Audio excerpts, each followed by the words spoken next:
Hi, everybody. Welcome. We're really excited to bring back our live coffee hours, broadcasting live from Ghana. We are here at the airport and we're going to talk today about thriving together. So, Women Leaders in Eye Health is an initiative supported by Orbis International, Women in Ophthalmology, and SIVA Foundation.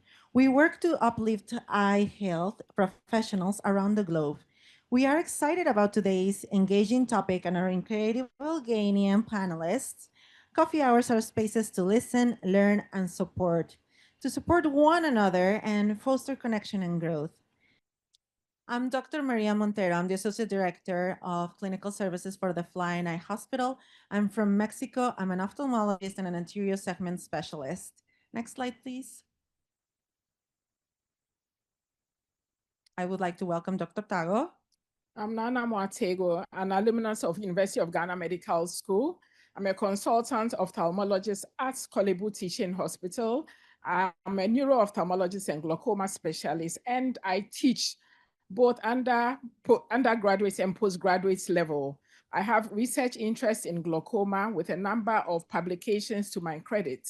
I am the current secretary of the Faculty of Ophthalmology of the Ghana College of Physicians and Surgeons and the acting head of the Lions International Eye Center.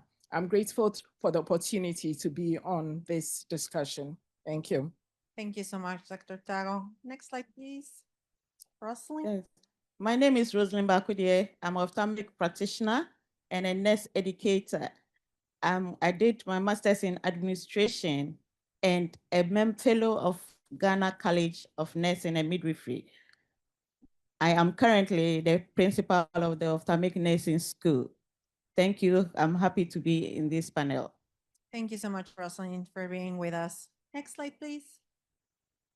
Matilda. Hello, Dr. Matilda Madwe Ada is my name. I'm an optometrist and a public health professional. I'm currently the Deputy Chief Optometrist at Achimota Hospital, and I'm the founder of Total Vision Eye Care, a growing optometric practice with branches in Tema and Accra, and a practice which is very rooted in community eye screenings.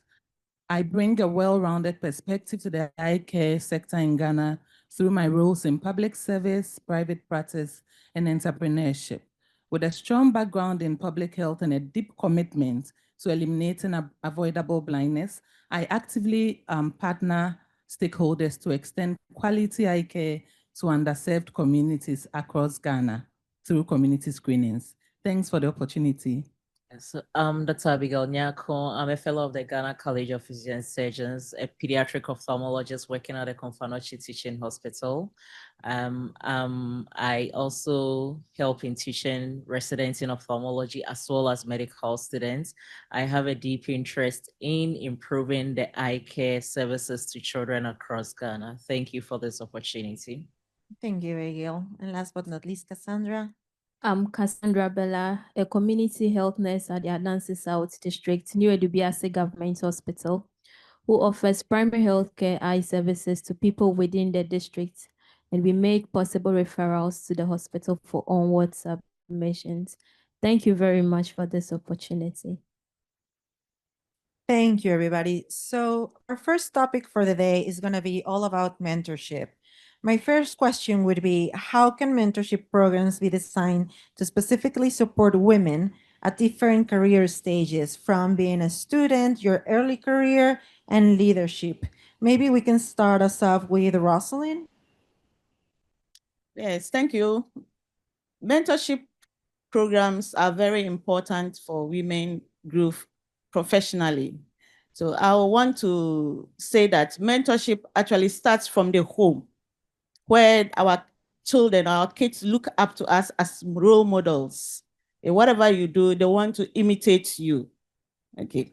And then we have a program that is in the preschool, where it is dubbed the Career Day, where the kids are dressed in various professional attire.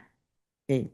And then some are in nursing attire, some doctors, and then they portray themselves as if they are what they want to be in the future. So with that perception, it makes them have the focus, or they have some ideas that when I grow, I'm going to become a nurse, I'm going to become such, and such person. So mentorship actually starts from a very, very tender age, and then we go along with it. And when we come to the second cycle institution where we have the students, where they have to have career exploration, then we want to help them to tailor their learning towards a career that they want to do. And that place, we have some programs that we introduce to them, like the old students of the school organize these visibility programs, mentorship programs, where they take the professional women to the school to introduce them to the various careers that they can pursue as they go along their steady way. And this particular program, I am a beneficiary of it. When I was in the secondary school, there was one sister, a reverend sister, who was a nurse at Mando Margaret Marquardt Hospital. She came to my school and then introduced us to this mentorship program about nursing. So it's like, it encouraged me to see that, no, I can be a nurse after all. So that kind of programs help the student to shape his mind or his focus to a particular way that he wants to go. And then that particular time, he even told us that the hospital is ready to sponsor us if we want to go to the nursing training. So that was a motivation factor for us. And after that, when we're on vacation, they came for us. Those who wanted to be nurses, they came for us, took us to the hospital, and then we had face-to-face interaction with the hospital, with the procedures in the hospitals and whatever they do there. We spent 1 week with them and then we left. So that is something that brought me into nursing. So when we are talking about mentorship programs in the secondary cycle institution or to students, it's very, very important. And all students are also doing very well in these aspects. They have a program when it is their year groups program. They go there with their colleagues, those who are in different professions, and then they go and then talk to them about the programs that they have. And then when we want to go further, you want to talk about those who are in the training. We have the nurse in career. At the training, we have various specialties. So if I want the nurse to become an ophthalmic nurse, I have to introduce her to a mentor or someone who will lead her, especially when they're having their rotations and they come to the clinic. You want to teach them what happens at the clinic so they can also have an idea on what they can do when they get into the eye health sector. And when you want to talk about my students who are in training now, you want to mentor them or you want to give them one-on-one mentorship.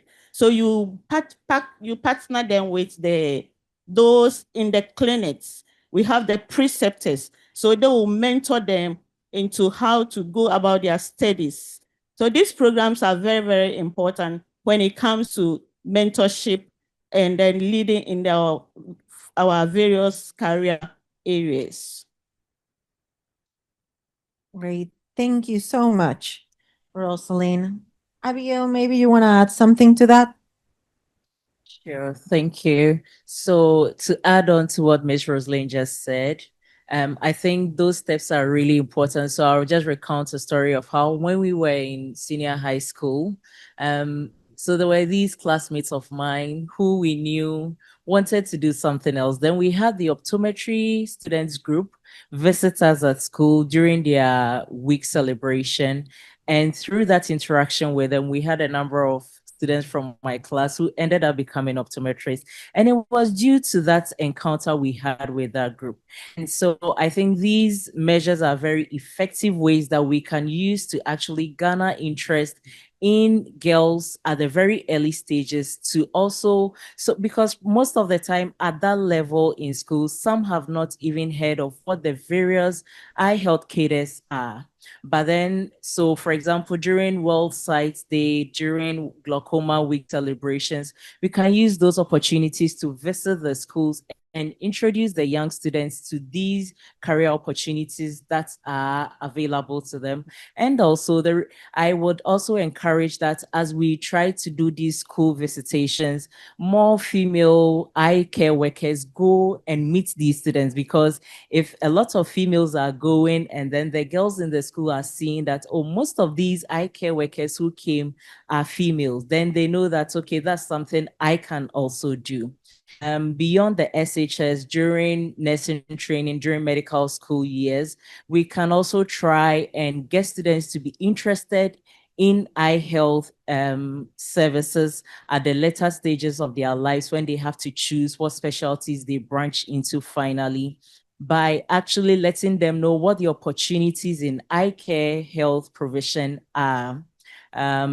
So for example, in nursing school, in medical school, we let them know that these are the groups, the various opportunities that exist for you. These are the things you can do. Also, at the higher level, for example, if the person has become an ophthalmic nurse or an ophthalmologist, the female who are above them at that level can also take them on as mentees and actually expose them to the career opportunities that are ahead of them, that if they are interested in, they can lead them to take advantage of. And I think once we try to focus on the girls from these very early stages all throughout, then at the end of the day, we are going to end up with more women being in leadership, because if we start early and, for example, we are getting a quota of 60 females to 40 males, then definitely by the law of probabilities, at the end of the day, we are more likely to have more females being in leadership in eye healthcare provision. Thank you. Thank you, Abigail. I completely agree. I think that you cannot be something that you cannot see. So even by giving visibility is very important. Okay, so on our second question, how can we incorporate mentorship earlier into medical and nursing training to support young women choosing ophthalmology or eye health? Dr. Tagoe. Yeah, thank you. I think a lot of these mentorship programs exist informally, but it will be good if these things can be incorporated into the curricula right from the beginning, so that whilst they are doing very little things, I mean, studying general specific things, they can study about mentorship. They have the opportunity to reflect on the mentorship courses. Then they can be linked up to their senior colleagues. So like a first-year resident pairing up with a third-year resident, for example, to sort of mentor them, to guide them as to what to do. Then also the issue of consultant ophthalmologists being paired to either a third-year residents, for example, to mentor them and direct them. I personally am a product of excellent mentorship by Prof. Isuman, who, as soon as I joined the ophthalmology department, indicated that I shouldn't just work. Come on, do the program. Don't just stay in there and do nothing. And she constantly held my hands, made sure that I was up to speed doing all that I had to do. She would reach out to me, asking me to bring my personal development plan, which I did all the time. And to date, though I'm a senior person, I still draw up my plan, annual plan, and then look through it. Then another thing I think can be done is if we can have those mentors also encouraged, so the institutions should also own these programs. Ghana College currently has a mentorship program. They actually have sessions for the mentees as well as for the mentors. And I believe that if we as trainers encourage that and ensure that that is happening, it would help. Then the other thing is evaluating whatever it is. So there should be structures in place such that as mentors are mentoring mentees, there's an evaluation of the program, making sure that whatever goals that are set are executed all the time.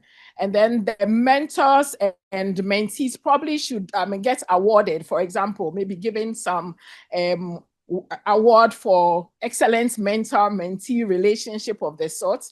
Then the other thing is with research, and that's another area I have benefited from a lot. when we are going for conferences, you can take junior residents along, encourage them. I mean, it may be just a case report, but they put up a poster, they go stand by the poster, it encourages them. So others see it, and then they also want to go ahead to do these things. So these are some of the things I think we can do to get this mentorship hitting the road and working very well in our environment, in the academic institutions at all levels. Thank you. Thank you, Dr. Tagoe. I think that another strategy is to use social media, which is the language of the young new people, to promote these mentorship groups so that they know, that they are aware that they even exist. So it's very important. Thank you for that. Okay, our next question would be, from your experience, what types of mentorships have made the biggest difference for women aspiring to lead in the field? Cassandra? Thank you very much. So mentorship that has made the biggest difference should actually be the kind which is more active than passive. So in my case, being a community health nurse who was trained by Orbis International to offer primary health care eye services at the doorstep of my community members, I took interest in my mentor, who just didn't give me advices, but trained me through her life-changing activities. And her guidance really felt so real and trustworthy. And this combination of advocacy and shared experience is a powerful tool which I have always held on to and taken through my day-to-day activities in my work. So from the training we received from Orbis and in collaboration with our district level, we've been able to take eye care to our communities, where we actually do eye screenings. We also give health educations. As a result of that, we've been able to eradicate a lot of superstitions which were being attached to some eye conditions. As well as that, we have other girls who came up to us because they were actually so much interested in the video shows we were able to show to them and the educations given to them. As a result of that, we drew them very much closer to us. We usually give them topics on which they are also able to deliver with our guidance and our supervision. Thank you. Thank you very much, Cassandra. Now we're going to launch our first poll.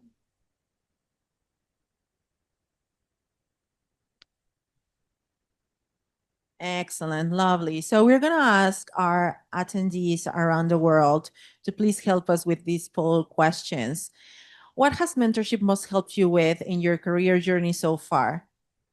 So please, I'm going to ask all of our attendees around the globe to answer this. Give it a few seconds to see which answer is the most popular one.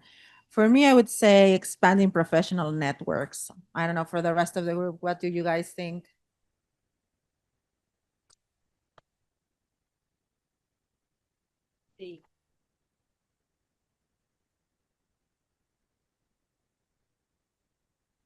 Okay, so I see that we have 3 that are pretty much on the same percentage. Expanding professional networks, mine, yes.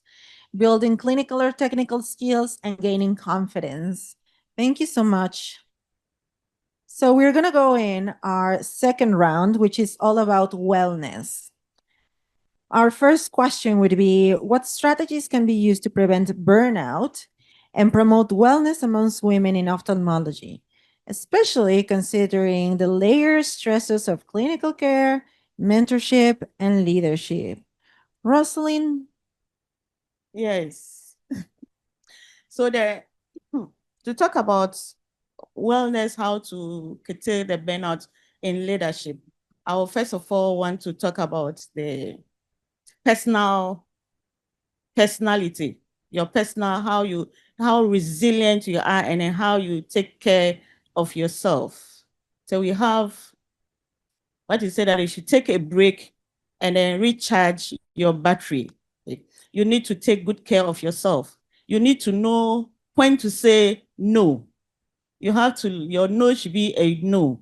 When you are tired, you are tired. You cannot force yourself. So for that matter, you don't have to load the clinic. You have to work on appointment basis. That would be very, very good. So that people will just come in on appointment so that you can regulate the number of patients that you see at a time.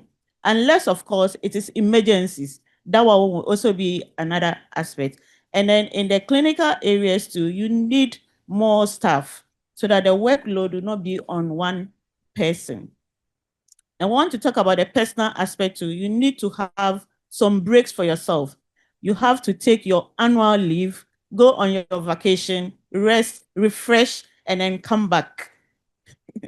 And then when we want to talk about the personal aspect too, you need to have enough of exercise and rest, and then good nutrition.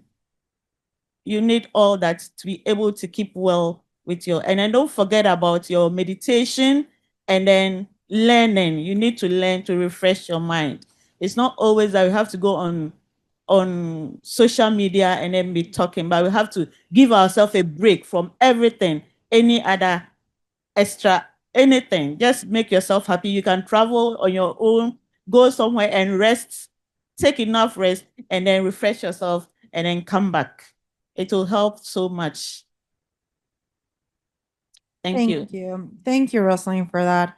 I also think that including these activities, relaxing and wellness activities in the program makes you take the time for yourself. So I think that as a leader, or when you are never in a leadership role, you should also try to include the types of activities for a program. Our second question would be, how do you pace yourself and protect your wellness while pursuing new training opportunities or advancing your career?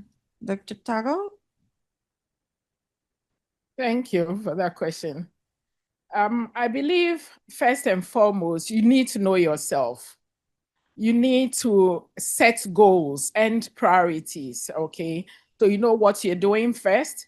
And much as you want to enhance yourself, it's important to identify skill sets, set a plan, an annual plan, which you can follow so that you are not rushing through.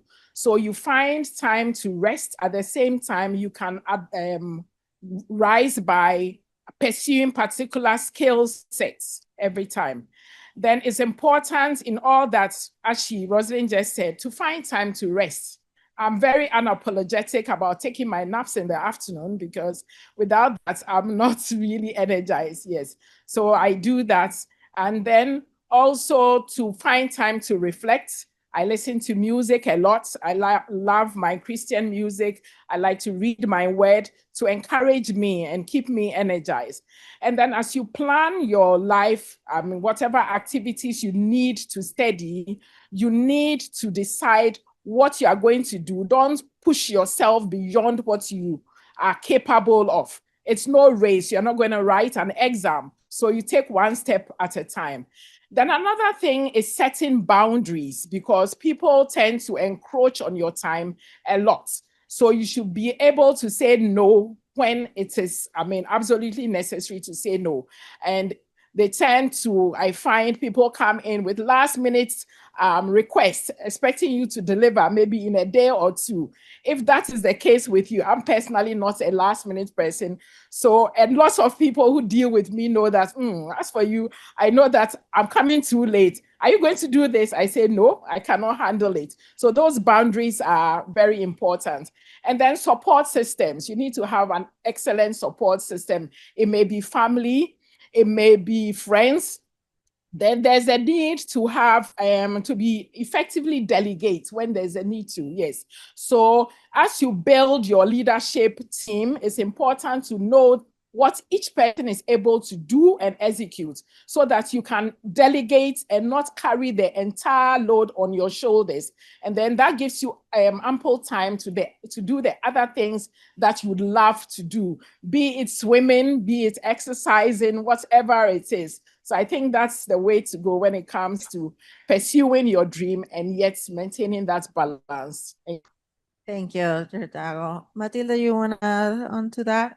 Yes, I'll add on to that. I think Dr. Tagoe has really said a lot. And I want to add a bit more. And so I think as women, we need to recognize that our career journey is like a marathon, it's not a sprint. And so we need to recognize that we are not in competition with anybody.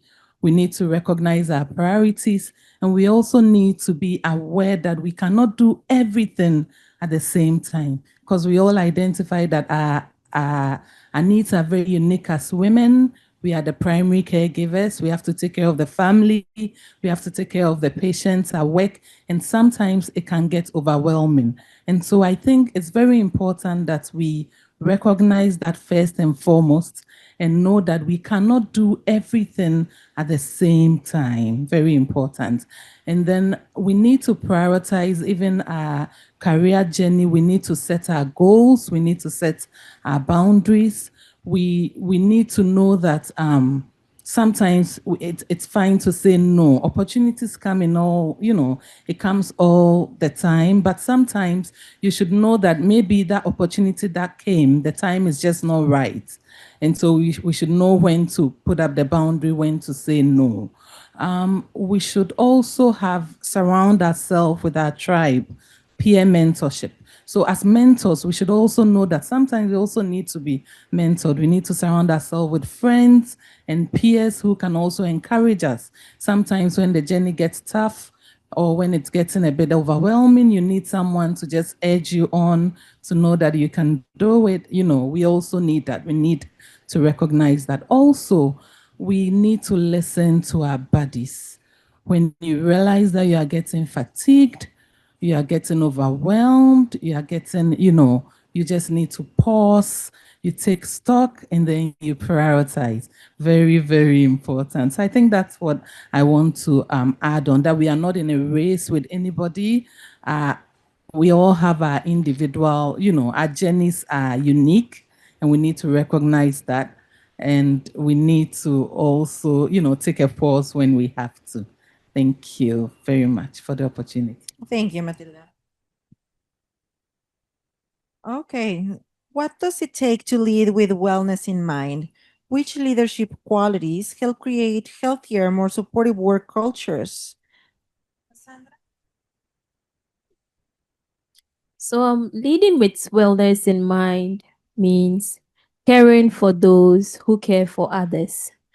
And this can be achieved through being proactive. That as a leader, you should be able to identify the stress level of your team members, sorry, to avoid burnout and stretches amongst them. This will enable you work collaboratively. And as a team leader, you ought to be vulnerable enough to admit your own mistakes. Also, you should be empathetic in everything you do, in your communication. Ensuring that the feedbacks you give to your team members communicates honesty and trust. You also ought to ensure that you fit yourselves particularly into their shoes to be able to understand what they are going through. In your decision making, you ought to also involve your team members so that whatever decisions that are being taken suits each and everyone. Communication is actually one thing, but the tone with which you communicate to others is another thing.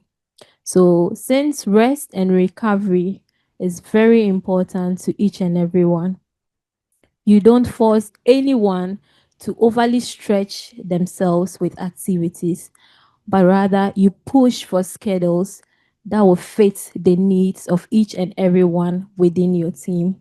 Thank you. Abigail?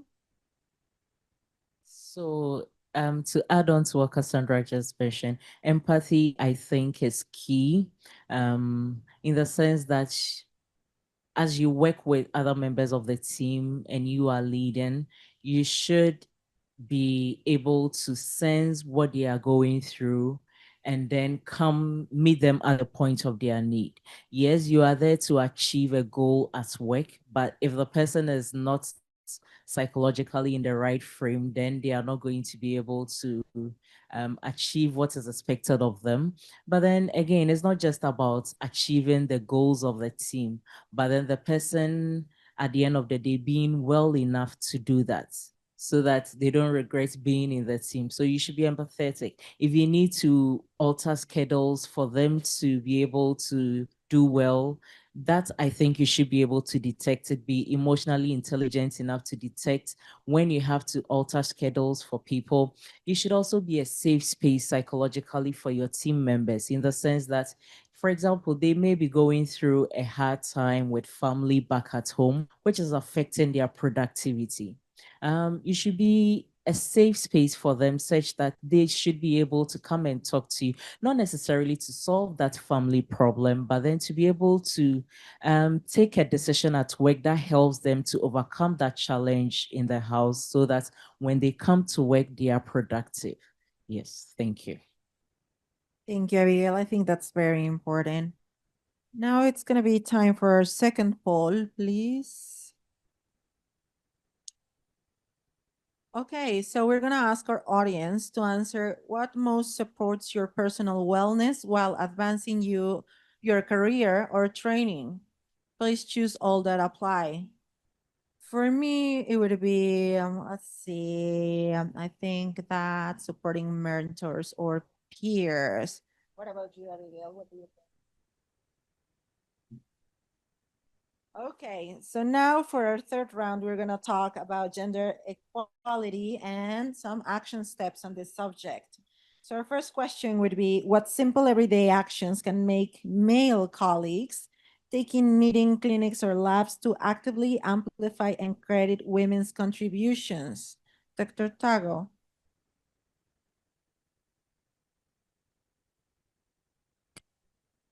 Thank you. I always say that, I mean, it doesn't take much to please females. It's just a word here or there. Just say, oh, well done. You've done very well with this. Oh, why don't you give this a try again? You know, have another go at this. And or encouraging them when they are not very vocal to say that, oh, what did you say? Then the person is more encouraged to say whatever it is and said, okay, why don't you give it a try? I'm happy to review it. So little comments here and there encourage females. And then probably to ensure that there's gender equity when it comes to contributing towards things, and not a male, a pro-male sort of agenda, okay? So at meetings, to encourage them, give them opportunities to have a go at things that you, the leader, if for example, a male, knows that the female is in the position to do. So you encourage them to come forward with some ideas. You can ask them to bring a proposal with respect to a subject, or just go and research on this and come and tell me more about it. And I continue to stress that commending them is key. Oh, you've done very well with this. I think you can do this again. Don't you think you can do it? Maybe a little prize here and there, but more of these comments of commending, these are key. And I don't think it takes much to do these things or say such things to encourage your female colleagues to push harder and do whatever it is that you want them to do. Thank you. Thank you so much, Dr. Tagoe. Our next question is, how can male allies effectively recognize and interrupt subtle biases or exclusionary behaviors, especially in situations where women may hesitate to speak up? Matilda? All right, thanks for the question. So I will stress that subtle biases are indeed subtle, and so they are not overt. And so if our male allies would pay attention a little bit more and be more observant and intentional, especially during meetings and work activities, and then pay attention to situations where women may be interrupted, where they are just glossed over, where their contributions are not listened to, then intentionally just come in and just as Doc mentioned, perhaps, oh, maybe Abigail said this, can we hear her? And then Abigail says whatever she says, and then the female ally, the male ally would sort of credit what Abigail said, give weight to it, and that encourages females a bit. Also, for females who may not speak at meetings, to encourage them to voice out their ideas. You know, as was earlier mentioned, it doesn't take much to please, you know, female women, and also sometimes we need that extra encouragement, especially because of, you know, prejudices that we all are aware of. And so male allies would be very happy and grateful if they can always look out for their female counterparts, encourage them to speak up, give credence to their ideas. And I think that would go a long way to help. Also, I would say that beyond that, male allies can create room for opportunities. And so sometimes our male allies can recommend females for conferences, for research opportunities, for speaking opportunities, because most at times, especially in a cultural setting, females are hesitant to self-promote.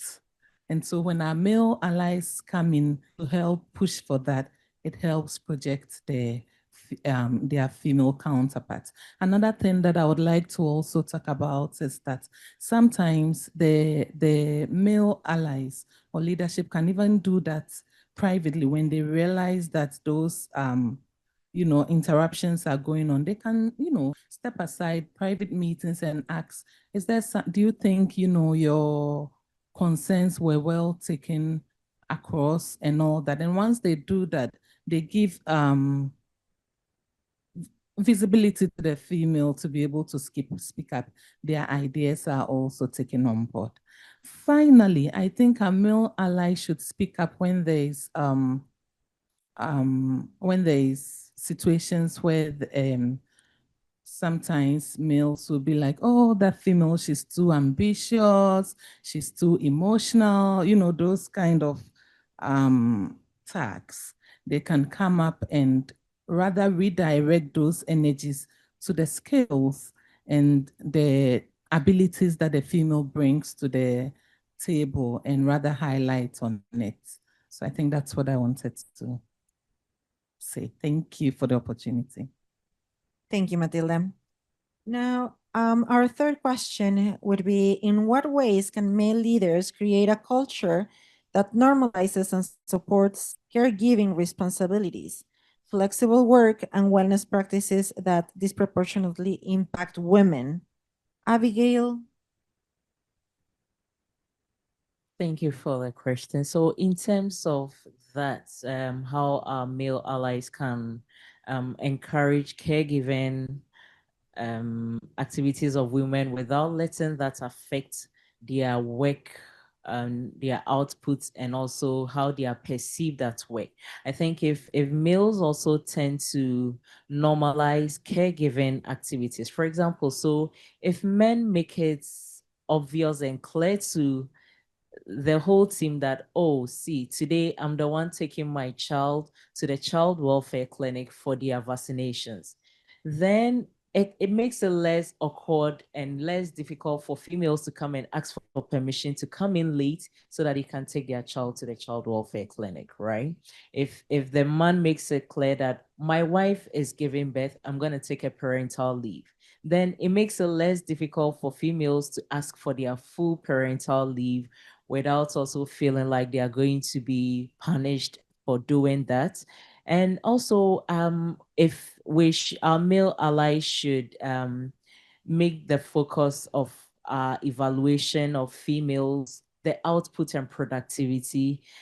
Sometimes you may have a situation where, not because maybe the person is not productive enough, but oh, maybe the person took too much leave out of the year to take care of kids or to have a baby, they took maternity leave. So irrespective of whether they are meeting their targets or not, because they went on maternity leave, they don't get a promotion, they don't get to do a sit and exit exam and those kind of things. I think if our male allies, we should just focus for the males, we should make it clear that what we are evaluating you with is your work output, not the fact that you have to divide your time between work and also caring for your family, so that it doesn't look like the female is punished for making time to take care of their caregiving activities also. I really like that. Matilda, do you have something to add to that? Yeah. Thank you. So just to add on to what Abigail just said, beyond even normalizing flexible working hours, I think that it will be great if our male allies or our leaders actually inculcate that into policy, so that it's very easy for females to take up their leave and others without fear of being judged or progressing at work. I also think that if our male allies make it a bit easier for females returning from maternity leave to resume work easily. If the environment is very supportive for the females, it's very easy to retain great talent in the workplace. Yeah, I think basically, yeah, those two. Thank you. Thank you, Matilda. Now we're going to launch our third and last poll of the day. Thank you. How often have you experienced gender inequality in your career? So our audience, could you please pick single answer on this? For me, I would say at least once a year. What do the others think? How often do you experience this situation, gender inequality? Once a year, at least. I'm curious to see if someone types in never. Oh, people did. Okay. I would like some follow-up on that. I'm very curious about that. So, okay, at least once a year, yes. Unfortunately, we all experience this, and it's a topic that we can all talk with each other about it, and we can make it better for everyone. So, thank you so much. Thank you to my lovely panelists. It's been hard work. It's a pleasure to be here in Ghana. Thank you for the invitation. Thank you for hosting the Flying Eye Hospital and to make us feel so welcome here. So thank you. Thank you to all of our attendees all over the world. Please look out for more women leaders in eye health events, and have a great rest of your day, morning, evening, whatever it is in your own time zone. Thank you so much, everybody. Thank you for having us. Thank you.